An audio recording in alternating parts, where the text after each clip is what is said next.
This is Kate, owner of 123 Limited and host of the Comfy Chairs. I am, as I've said before, obsessed with leading and learning. This is because I believe that helping others learn to lead with love and intention is essential to making work work. When we say leader, it can be easy to imagine an executive, the power suit, the corner office, the whole 9 yards. But there are more leaders in middle management than within the C-suite. This middle is what is essential to every aspect of work today. After all, Gallup's 2023 State of the Global Workplace report discovered that 70% of team engagement can be attributed to the team's manager. But let's take a look at some other numbers. Only 48% of managers strongly agree they have the skills and training needed to perform their jobs. Managers are 43% more likely to experience burnout. 46% of managers have stated they are likely to quit due to workplace stress. 57% of managers shared that they wish they had been warned before taking a manager job. I've invited today's guest not to discuss these statistics or to debate the current state of management, but to explore how we, coaches, leaders of leaders, and companies, can make positive change happen for the people who manage. Brian, welcome to the Comfy Chairs. Please tell us a little about yourself and the work that you're doing right now. Well, thank you very much, Kate. So my name is Brian Welch. I'm the owner of Shift Focus Coaching and Consulting. And what I say is I help organizations develop their managers and build best-in-class management cultures. I'm a certified and trained executive coach. That's kind of the type of work I do is coaching, whether it's executive coaching or group coaching. I'm based in Anchorage, Alaska. I've been doing this work for a couple of years now. I left a IT consulting firm that I was with for about 25 years as I kind of went into my second half of life and kind of thought about what do I want to do for the rest of my life. I knew I wanted to be working with people and really kind of found this work of managers to be the most necessary and most rewarding. So that's really where I focus my work, is trying to support managers. Even though we've come from different fields, I think we're probably in a very similar place where how do we support the leaders, the people managing who make the work possible? Because the work of managers is crazy challenging. It's always been difficult to be in middle management. In my 20 years, I haven't seen it get any easier. It just seems to be going the other way, where it's more difficult, more challenging. If I wanted to be doom and gloom, I could say we're in this horrible mess right now. And I think, despite that, there are a lot of opportunities. So, again, I'm looking forward to our conversation.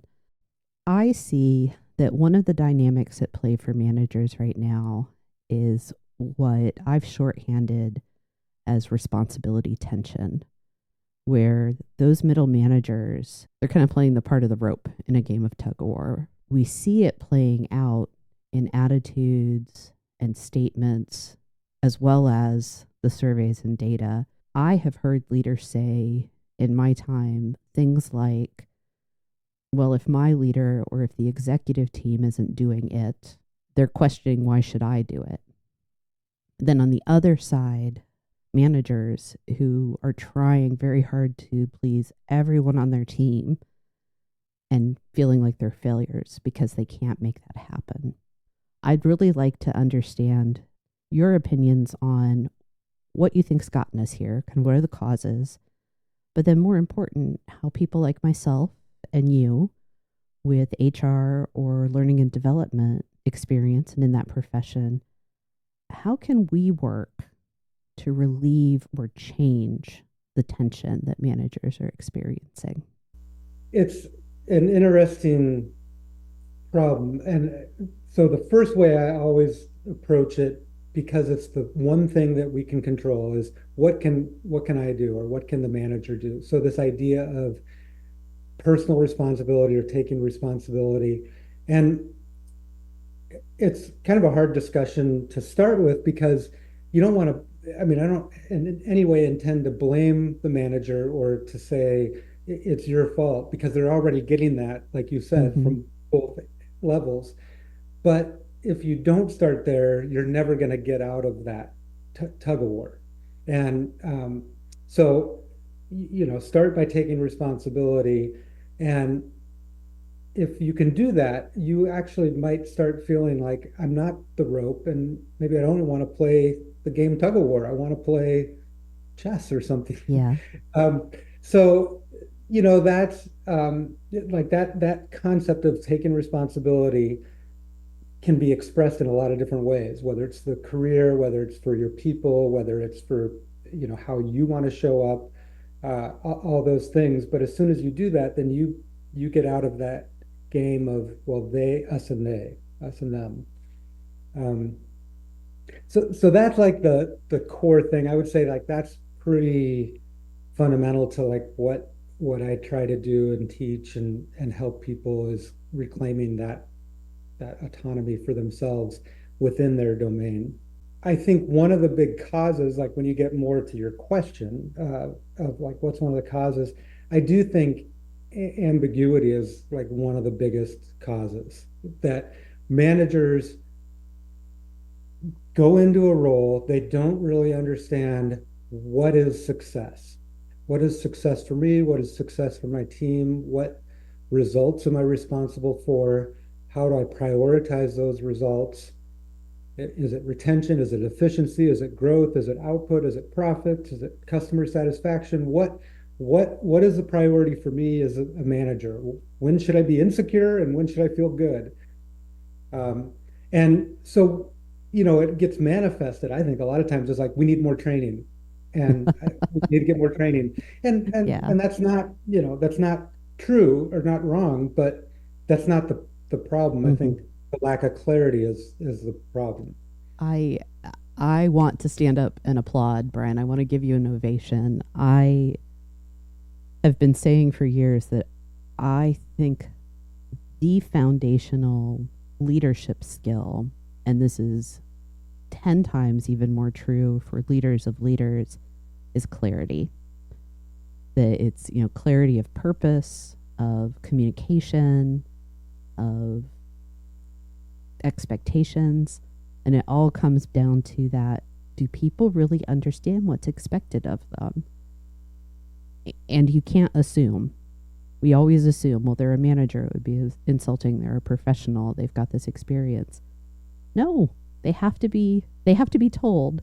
It doesn't mean you tell them like they're small children, but people need to be told the like he talked about what does success look like. That just feels to me like the bare minimum that new leaders should be exposed to. And they need to be, I understand what you mean. They need to be told, sounds, so Hmm. elementary, but that needs to be communicated over and over because the pressures are changing, the situation's changing, and, managers are dealing with a lot of different things. Hmm. So when they go and say, I don't know what to focus on, that leader, like you said, the leader of leaders may be saying the same thing, should be saying the same thing over and over, but that's what they have to do. Yeah. It takes repetition to keep providing that clarity. Yeah. Well, I don't want to possibly get us on a tangent that's too far off track, but one of the things that I have said in training to managers is you should be tired of hearing yourself say the same things over and over when it comes to setting expectations. You should be sick of your own voice when it comes to this, and that tells you that you're kind of just on the right track because consistency is, again, foundational to trust. And all of this is about that trusting relationship between the manager and their people. Yeah, I think that's a good Yeah. way to frame it, is you should be tired of hearing about it. And it feels foreign. You're like, Hmm. oh, am I talking down to them? What are they going to feel like I'm repeating myself? Yeah. It's not the case.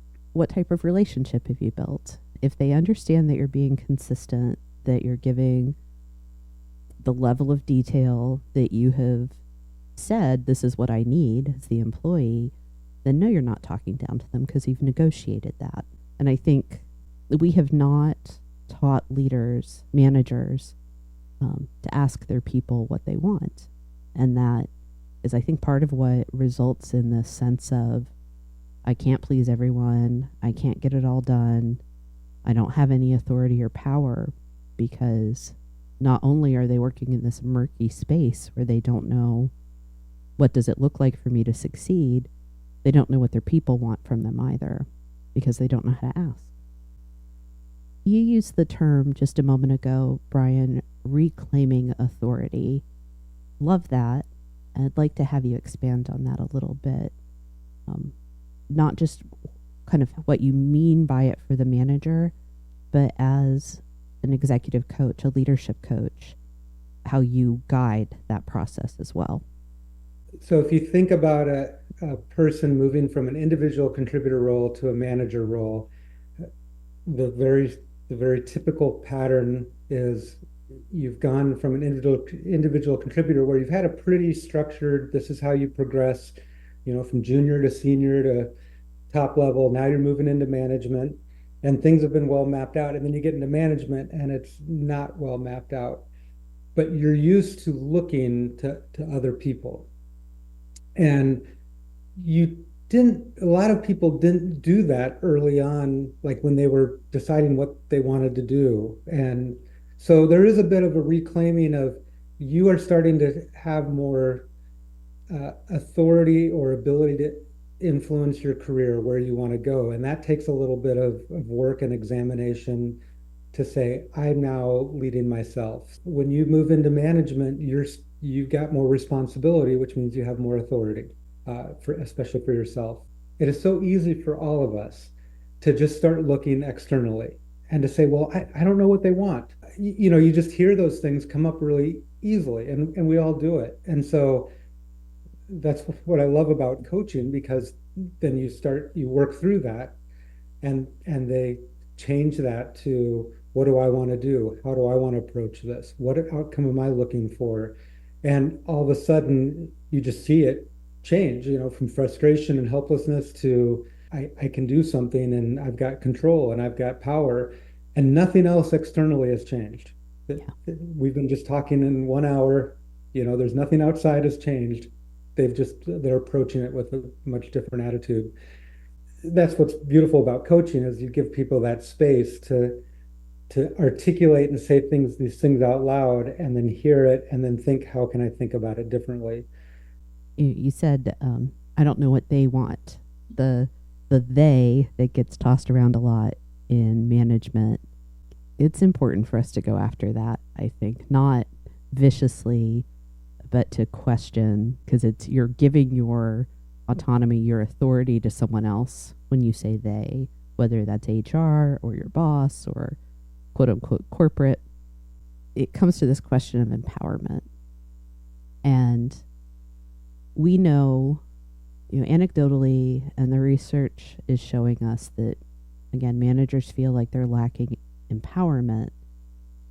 I think that the issue really starts with understanding the source of empowerment. And you started to tease that a little bit in talking about how you do some of those coaching engagements. But I think we have to ask ourselves, do I need to be empowered externally, or do I empower myself? Do I make choices where I recognize my span, my scope, and I claim my power, if you will? I think we could argue for both, either or both. But ultimately, it's the context of the workplace and that individual and how they interact and view themselves within that workplace context. I'd like us to spend a little bit more time on this and to discuss some practical steps back and forth that we think managers who don't feel empowered, that they can be able to take.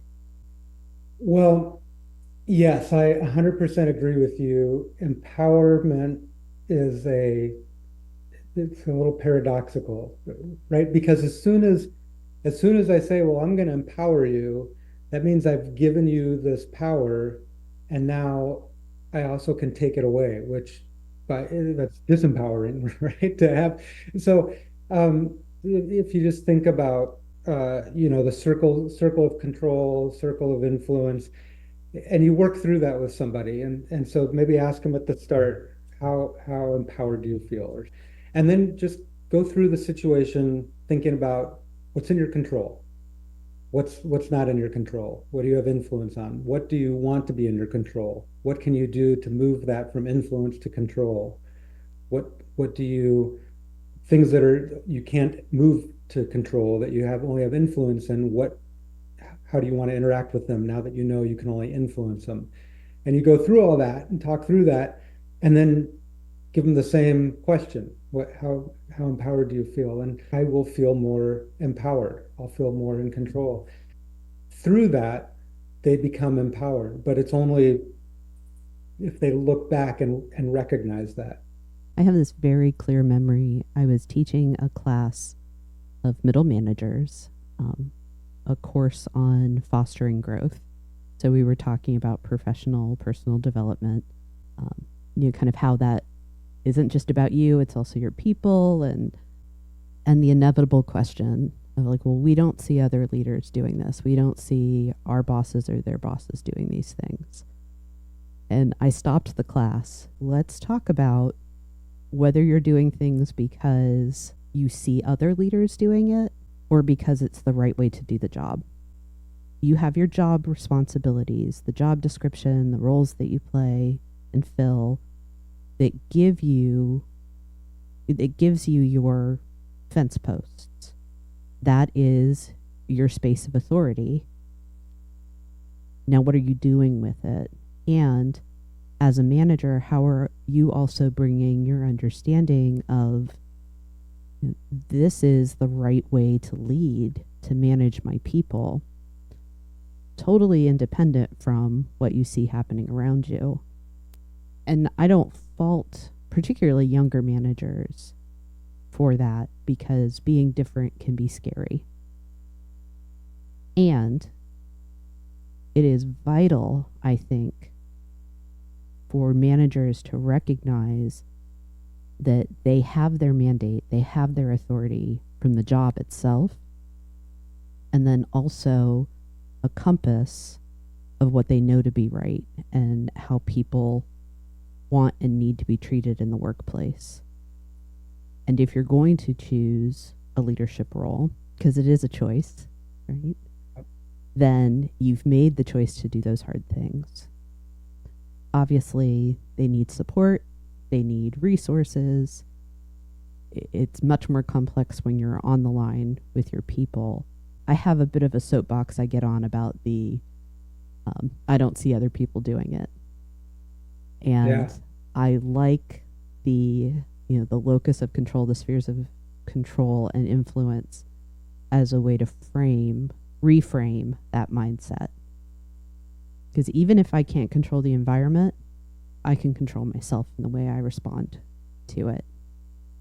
And I think we, as coaches, can come alongside and help people in that process. Yeah, move into that. The other kind of component of that is similar to what you were saying about, hey, other people aren't doing it. Why should I do it? I think Simon Sinek, I'm sure others have said it, but yeah, be the manager you wish you had. And I think it's very easy for managers to get really focused on doing the work and getting the work done and getting their people efficient and not stop and think, what kind of manager did I want? How did I want to feel about my manager? And what kind of relationship did I want? And be that independent of anything happening above. You're answerable to your conscience, your whatever moral system you have, and so taking some time to think about that and say, what kind of manager did I want, and am I being that kind of manager to the people I manage? Yeah, I think there's a corollary to that, Brian. Managers also need to be the type of employee they wish they have. That their relationship with their one-up should reflect the way they expect their employees to treat them. Respect, asking for what they need, um, asking for specific feedback so that you can get your house in order and use that as your tool for managing.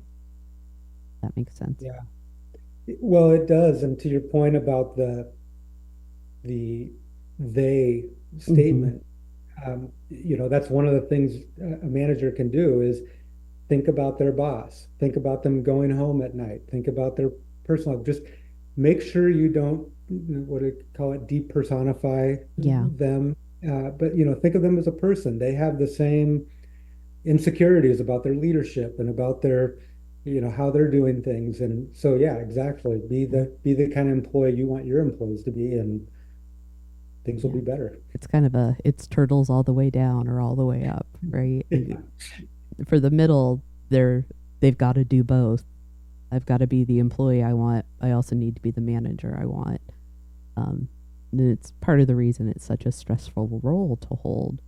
But also, in some ways, it's because you're being guided by this is what I think would be best, then you have this easy compass. And obviously, we're assuming that we're dealing with, moral, ethical, um, psychologically healthy people.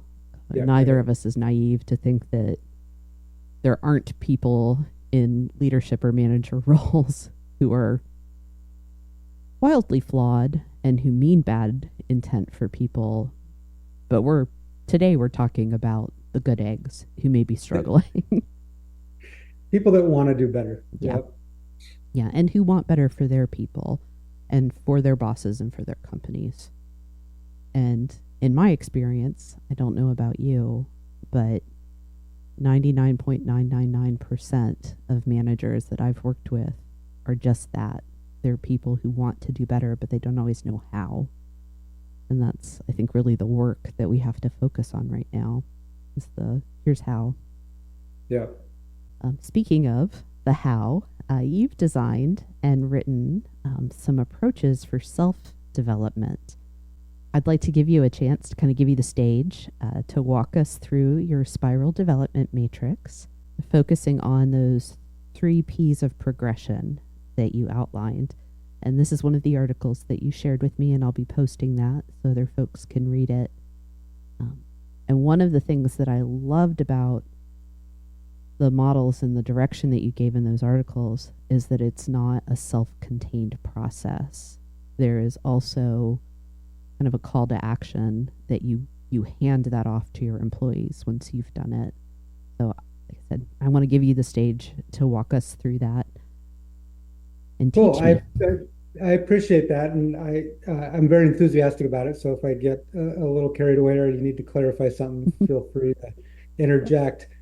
I used to work in consulting. I used to do a lot of work with college campus recruiting, and I'd go in and Mm-hmm. talk to students, and I'd tell them, I'd tell all the campus students, as you're moving into professional career, you want to be at your first job for 3 years. It's because you got a year to figure out what you need to do in the job, a year to get good at it, and a year to do something to really get you ready to be promoted. Well, managers, what I see is when they move into management, because they have that title, it puts a lot of kind of unrealistic realistic expectations from their employees, from their peers, maybe their boss, and especially themselves.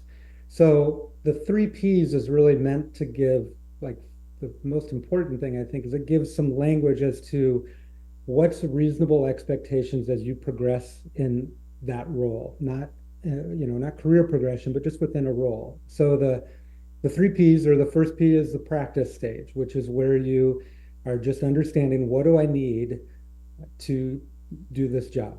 What does this role encompass? And then the perform stage is where you get good at that role, where you master really being a manager. And then the third P is the pioneer stage, Mm-hmm. which is where you do something unique or special or make your mark. And when I call it spiral development because the if you've seen the graphic of here's what success looks like, And Yeah. here's what it really is, so it's a straight arrow. It looks like a straight arrow, but really it's a this squiggly mess, and then you end up So higher up squiggly. the chart. Yeah, very squiggly. So progressing in your role as a manager is very much the same thing. Like you keep doing these actions around and around, and as you do, you progress or you move up. And so I have four domains. I think I called them something a little different in the article, but I call them risers. And it's just an acronym to help remember what they are. But the first domain is relationships or influence. Hmm. So at a certain stage, what relationships do you need to have? Then the second domain is skills or experiences. What skills? So for a new manager, the relationships they would need a relationship with their employees and a relationship with their manager at the practice stage. They might need time management and communication skills. And then the third domain is results. What results are you responsible for? And that may change based on different stages. At the practice stage, it might be just like you got to go through the activities. You got to do your one-on-ones. You got to, do your performance reviews. But then as they move into the perform stage, then it might be, now you're responsible for retention and or engagement. And then the last domain is systems. So what systems do you need to do your job? Like an HR system or a payroll Hmm. system. As somebody progresses up, they may, that will also include systems like your own personal systems, like a personal productivity system or systems of like people and processes and understanding kind of the bigger picture and what the levers are that are being at play. So the the nice thing is, first of all, now you have a language. So when somebody becomes a new manager, everybody can understand they're at the practice stage. And Yes. that's really important for the manager to understand like this, I'm learning. I might make some mistakes. I don't know. It's okay to ask for help.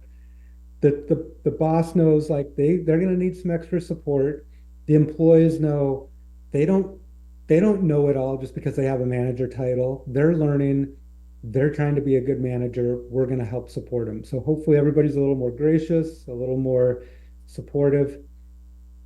Then as you move into the perform stage, what happens a lot of times is that's where it kind of stops because the Mm. manager's doing a really good job. They're happy, they're feeling good. The the boss and the company is happy because this person's taking care of their business and taking care of things and it's running well.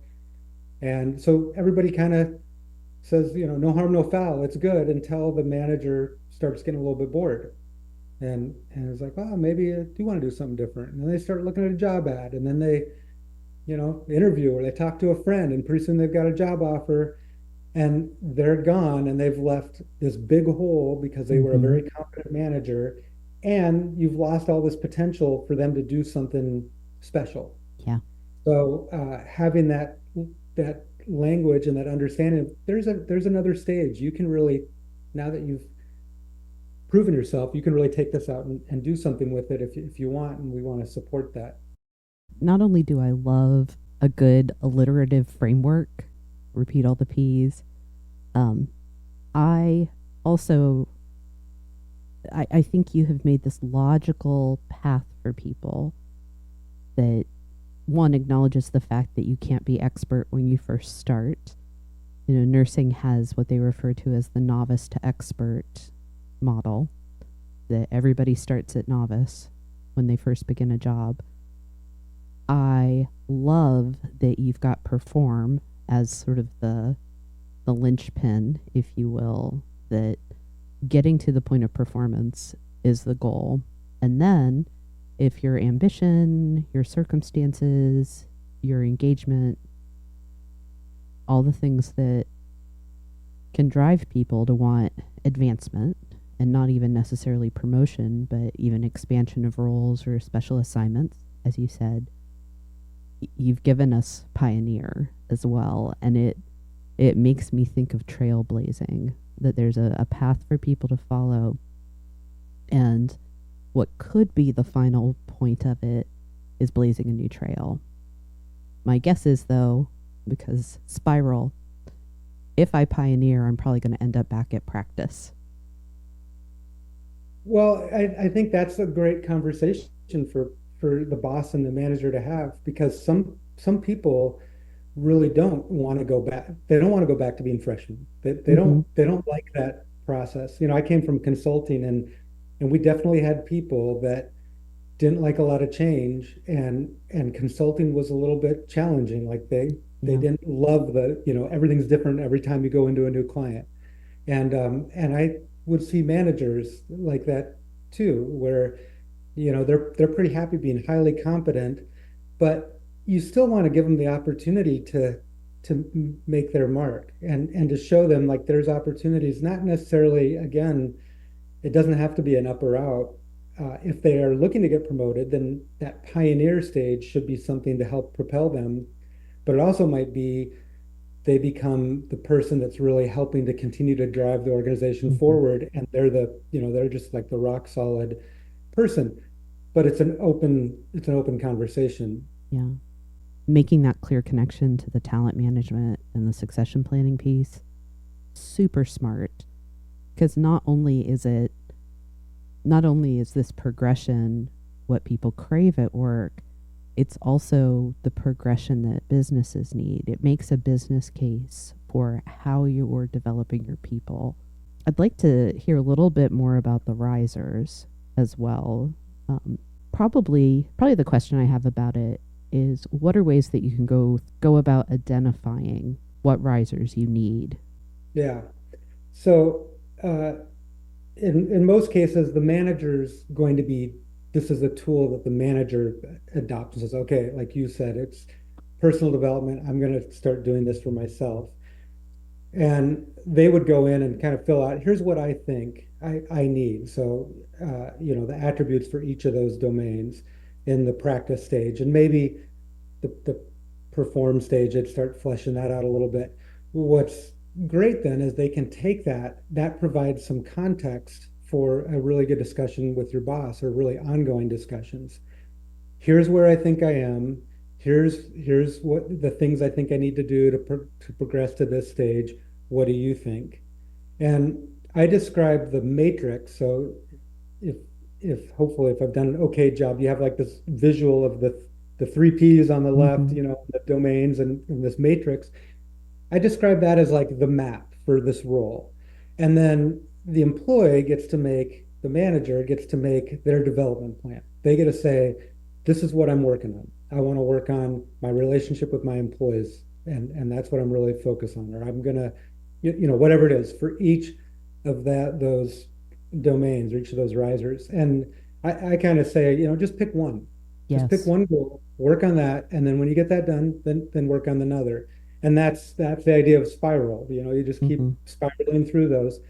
But then it's manageable, it's tangible, and I think most important to me, it's self-directed. Yeah. It's what they want. Yeah. Um, so for the manager, it's going to be kind of progressive. You know, it's going to kind of evolve as they move into it and continue to Mm-hmm.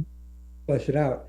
Once they go through it, though, now that matrix can continue to get revised and improved upon as subsequent managers come behind them. And then you asked about the employees. If managers, you know, and it's funny, I think nurses do this, like the um, the nurses do, like, learn one, do one, teach one. Correct. So it's like you're learning about it, you do it for yourself. Now you can go back and you should be able to flesh that out pretty well for your employees, Yeah. to say, here's your map for your job, for your role. And you have the progression and the thing. But then you give it to the employee to say, now you create your development plan. What goals do you want to work on? I'm going to support you in that. Mm-hmm. And then we can have good discussions about, if you think you're at the perform stage and I think you're at the practice stage for skills and experience, let's get you the right skills, or Yeah. let's get you the right experiences. One of the things I'm really liking about this model, Brian, is it's kind of self-scalable. That the practice, perform, pioneer there's the what stage am I at for this job, but also how am I working through the development of a particular skill or capability as well. So if you said building relationships with my employees is the skill I've identified because I'm in the practice stage of my role, then all right, how am I going to practice doing this? What are the steps I'll take to practice having relationships, that are more productive, effective, and make them feel recognized and appreciated? Well, maybe I will round. Maybe I'll, schedule more frequent one-on-ones that I'm having with them, whatever that is. You practice it, and then you identify what does actual performance look like in this space. That's you work on that. You're in that space so that you can show you can get a result. And then once you've got it down pat, how can I play with this? How can I make it more, better? Maybe teach it to my colleagues, something like that. So even the skill itself goes through that. I'm figuring it out. I'm a novice. I know nothing. To I'm actually able to innovate and create new things to pioneer in that space. Yeah, it's a wonderful self-driven framework for people because not only does it, let's look at where you are in the job as well as where you want to go. This is the next desired step. Then also it has within itself the guideline for how to grow.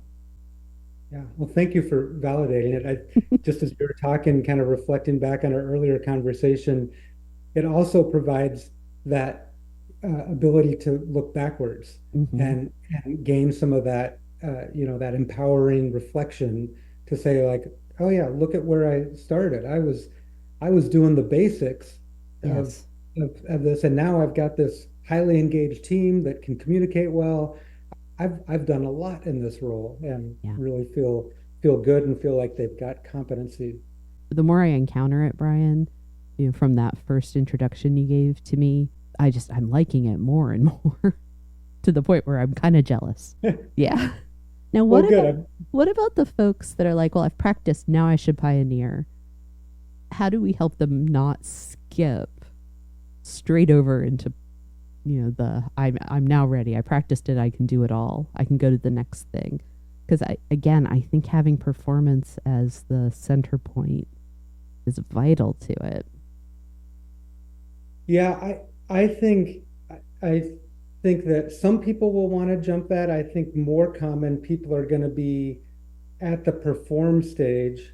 So like when I talk about people being ready to move into pioneer, they are they're not working, weekends and evenings to get their job done. They've got margin and they've got space. They've got delegation down, and so they're comfortable in letting other people do the work so they can handle some of the ups and downs that come in a manager role. They can handle a lot of different scenarios being thrown at them. That's how those are some of the characteristics of somebody that's really kind of ready for the pioneer stage. Mm-hmm. So I think what is more common is people being kind of in the middle of perform, thinking they're ready for pioneer stage when they haven't really mastered the role. And again, that's another kind of like challenge of managers is, it is scary to start fully stepping into management because they're often balancing like some individual contributor roles, some management, and Yeah. they don't know what's next. And they're leaving what they've built their reputation on and their competency and their security, their financial security, Mm-hmm. stepping in all the way into management. So they're reticent to let things go and stop doing so much work. Yeah. And so that that you have to have those discussions, and at some point you got to trust. But if you can paint the picture, you say, oh yeah, trust me because I've done that and it didn't go like exactly like I thought, right? But if you can start saying like, here, we got to get you to not have so much responsibility, we have to give you some space, because we want to go here. And if you want to move to the next position, you need to do a visible project. You need to take on Yeah. some initiative that kind of moves the company. And now you've given them something that they can say, okay, I have a little bit more tangible thing I can put my trust in. Yeah, that makes sense. Well, and it ties back to one of our problems for managers these days is ambiguity, that there's lack of role clarity. And if we think that that isn't going to trickle down to frontline staff, we're not paying attention. Yeah. So, yeah, it goes up and down. What I do like about self development,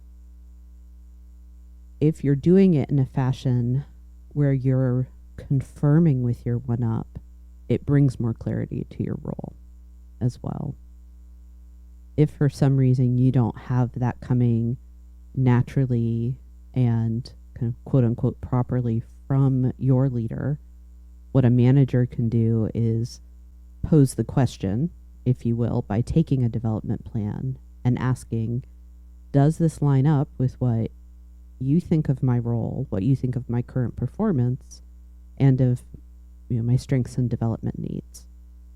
It becomes a tool, and because you've got this very clear idea of practice, what I'm not great at yet, or what I'm still learning. Let me put it that way instead of not great at. What I am still learning, where I'm performing, and where I'd like to begin exploring, it can help guide that conversation. Is what you're asking for is your manager's opinion about things. And let's be honest, managers love to share opinions. Yeah. Well, and to your point earlier, that's the job they've stepped into as well for their employees, right? Is Yeah. they're leading them. They've turned over some part of their career to your hands, Hmm. and you get that responsibility and that privilege. What I like about having a discussion about self development, that we're talking about personal responsibility. And to be clear, I firmly believe that employers have a responsibility to their employees to provide for professional development. And I've made a career of it myself. And you cannot wait for your boss or your company to hand you a plan, to take you by the hand and walk you through something. Particularly if you've chosen a leadership position or you're interested in going into leadership or management. And I know I'm using those terms kind of very mushily, which some people will have an objection to, but for the sake of today's conversation, I'd like to be granted some grace there. Yeah, I'm comfortable with it. Because I can just imagine some people saying self development, well, isn't it my company's job to offer that to me? Yes. And it's also yours. And if you're waiting for it to happen, well, it's probably not going to come. At some point, it will run out. Like at Mm-hmm. some point, they won't be able to offer you what you need, and then what? So Yeah. yeah, I'd argue like start it as soon as you can, because the better you are at it, the more fulfilling your career will be. Mm-hmm. But yeah, by no means, I'm 100% with you. By no means does advocating for self-development exonerate the organization's responsibility from investing in their employees and Yeah. providing opportunities. Well, it comes back to that, not only be the manager you want, but be the employee you want. So you want your employees to be eager and involved and growing. And it may not look like a development plan, which is okay. And if that's what you want from them, you need to model it for them. And that also means if you want your manager to be doing this for you, even if it's not happening for whatever reason, you still need to behave that way toward your people. And we can't ask employees to do things we're not willing to do ourselves. What it comes down to is a core responsibility of managers. It's not necessarily the thing that's going to solve all of the world's problems, but if people that choose management aren't going to claim their personal professional development as one of those management responsibilities, we're not going to see improvements in the workplace. In my methodology, that's actually the first thing we start with is, what's in it for you? What are you looking for? They call it the manager mindset, Yeah. because it really is, you have to change that if you're going to go very far at all. I talk about this as your leadership story, probably a very similar thing. But back in the day when I would be a new leader orientation, new manager orientation presenter, that's one of the things that I would talk to them about. I say that one of the things that you want to do from the beginning is be able to answer for yourself, why am I leading and what type of leader do I want to be? And be prepared to talk about it. But that mindset is so important. How did people respond to that? Very positively. The new leaders that we continued to be able to support through that program, we could see a difference in their engagement as an employee and also what their teams looked like. Yeah. It's something now that I'm doing my own thing. It's on my long list of tools I'd like to develop of here's how to tell your management story, your leadership story, just to give people a resource for that. Yeah, I mean, there's all these like barriers to us calling ourselves leaders, and one of the ways that you start overcoming that is just like you did with your group is start small. Like what have you led? What are you a leader of? Talk about yourself as a leader in your story, and that's how you start taking on the role of leadership, Mm-hmm. which is really is a necessary thing in our world. I mean, we need more leaders. Mm-hmm. We do. A lot of what you do in coaching and development is sort of sneaky, right? So, like, the sneaky fact is we want everybody to have leadership capacity and capability. Do you see yourself as a leader? Do you understand how your role and your job responsibilities have a direct impact on what your organization's trying to do? Because that's leadership. We could go through the semantics of you have to have followers to be a leader, but you can also lead yourself. Yep. Something that you wrote about, I'm changing subjects a little bit, something that you wrote about that I really enjoyed is just the idea of experimentation. You talk about it as a way to do the work. It's also a way to practice your self-development. And I'd like us to spend a little time on that topic because I think it's buckets of fun and interesting and also really accessible. Yeah, I love the concept of experimentation. I mean, there's a few things, and like in relation to managers, I think managers like they either become the floor or the ceiling. They're kind of become the barrier as opposed to like the facilitator. When I was a manager, I said no a lot. Like people Mm-hmm. would come to me with ideas, and I'd say nope, nope, nope. And it wasn't because I thought they were bad ideas or I didn't want them to succeed. I just had all these worries in my head. I had worries about like how much money is it going to cost? How much am I going to have to get involved? What if it doesn't go well? How's that going to look? How's it going to look for the employee? And I had a bunch of other things I was thinking about, so it was just easy to say no. And that wasn't really, it didn't help me. It didn't help the employees. It didn't help the company. So, so the idea of experiments is like, well, let's try to fix it, but let's, understandably, the organization needs to control how many resources and what we give to it. And if we're going to invest a little bit, let's make sure we learn, which that's what I love about experiments is there's really no failed. I mean, there's failed experiments, but there's really no, Mm-hmm. you don't fail if you learn something. Yep. And you want to improve the quality of learning, but it started with like thinking about from a bottom up, how do managers facilitate getting those ideas from their employees and people that are really doing the work and make it accessible. Well, one of the reasons I love it as a concept in the workplace is acknowledging the fact that many experiments fail. And by making experimentation part of your practice of how you lead and how your team gets involved in decision making, because you know that failure will sometimes be inevitable, you're saying it's okay to not always get it right, which can directly impact the quality of psychological safety on a team. So it is it's a simple way to be weaving in how we want to be healthy and kind and better together. I also, and this is definitely my bias, I think it's a way to introduce play into the workplace. I've been I've been thinking about this a lot recently. One of the things that we, people that are concerned with how people do work, should really put some time and attention to is playfulness at work. Not silliness, not carelessness, but having that sort of lighter joy that's appropriate for the environment.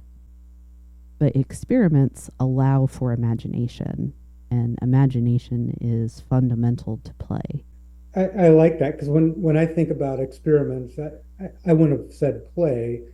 I think it would be fun to be part of a culture where they're constantly doing experiments, right? Even just small ones. Like, hey, we're trying, you know, only 25-minute meetings this month. Whatever. Yeah. Like you just do little experiments. When you call them an experiment, like you said, it provides the ability to fail or the permission to fail, which improves psychological safety.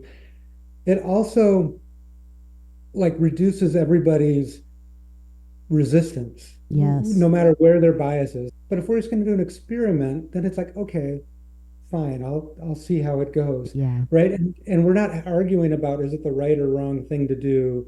Now we can just take our own insights from the results after the Hmm. experiment. So it just kind of like lowers the threshold for everybody's willingness to engage. I agree. And it starts to build muscle in terms of um, imagination, innovation.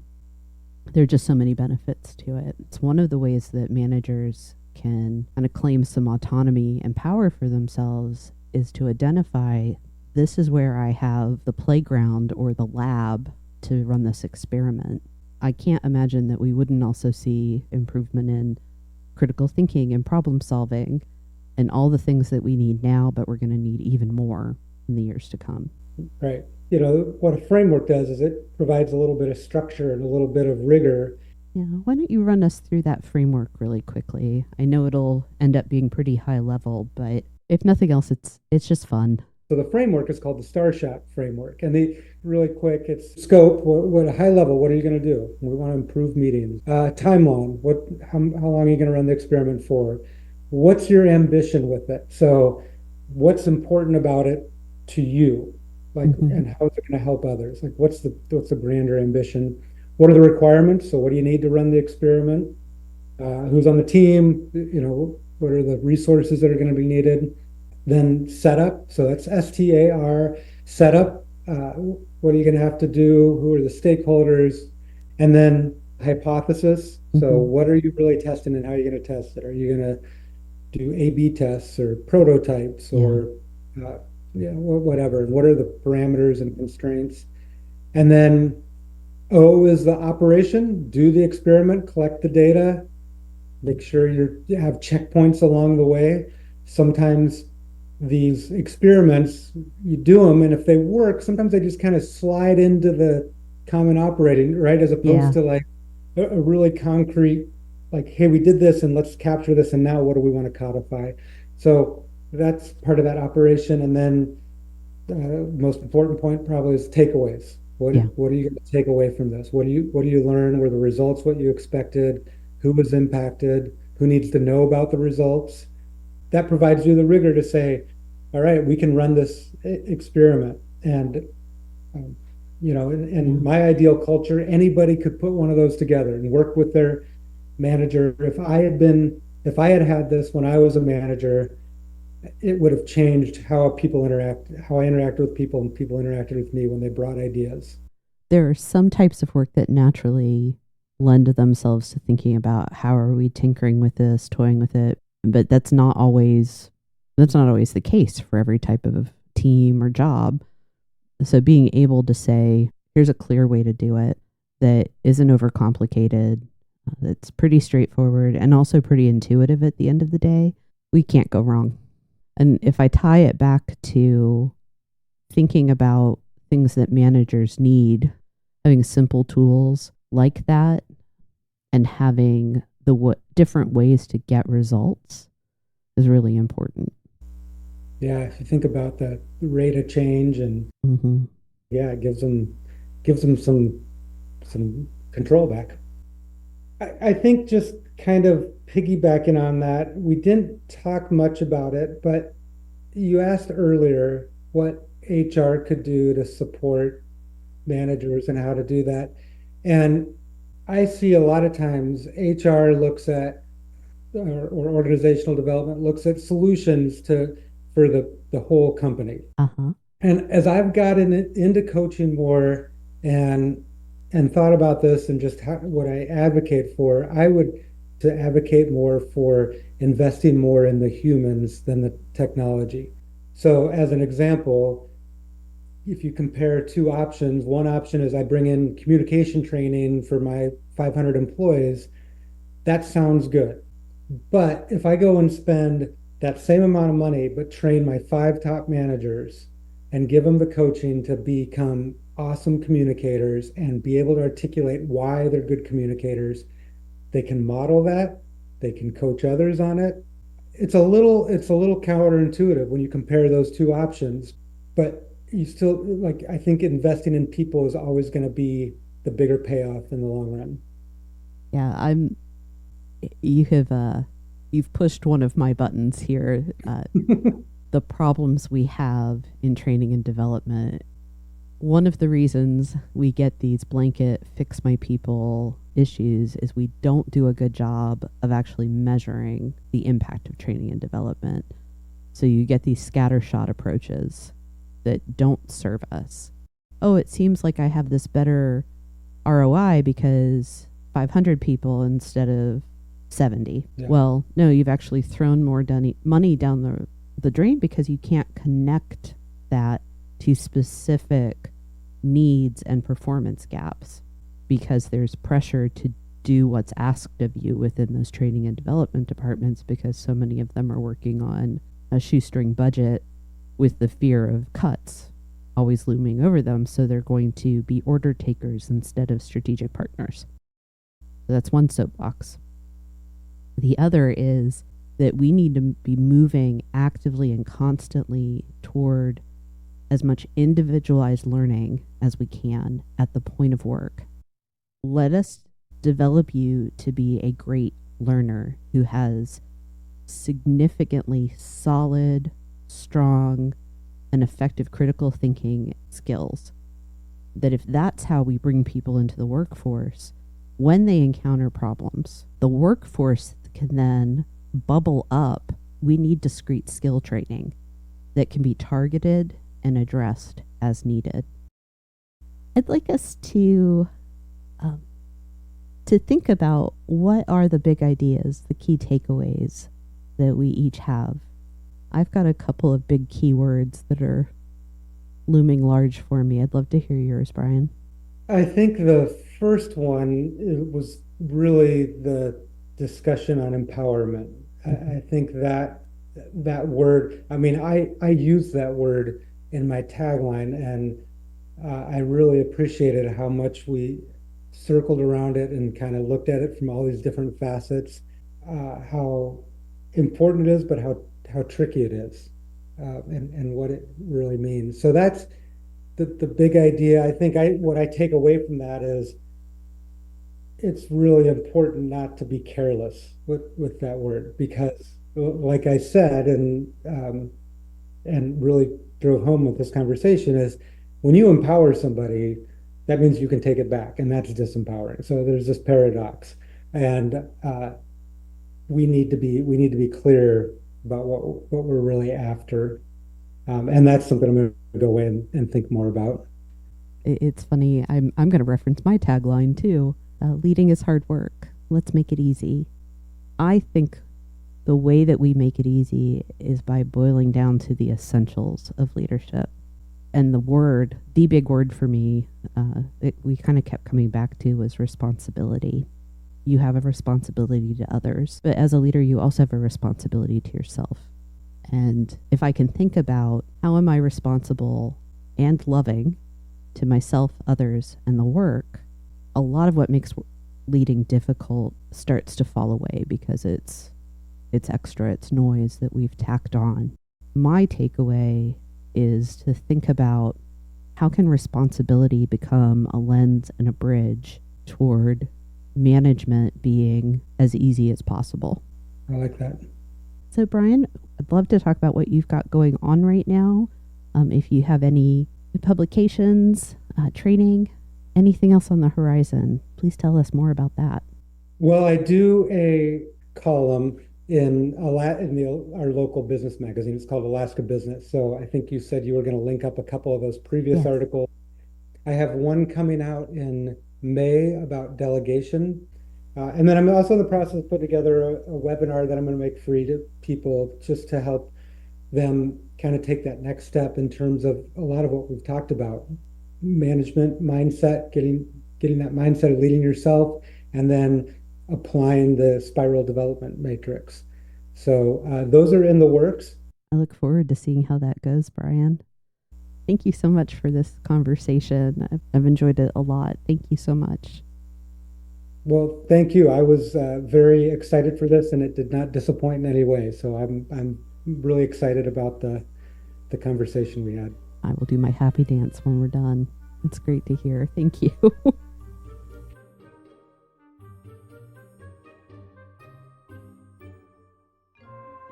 If you enjoyed this episode and you'd like to support the podcast, please subscribe, leave a rating or review, or share it with others. You'll find Comfy Chairs updates and other thoughts on leadership and learning on Instagram at 123 Limited. That's ONE23 LTD.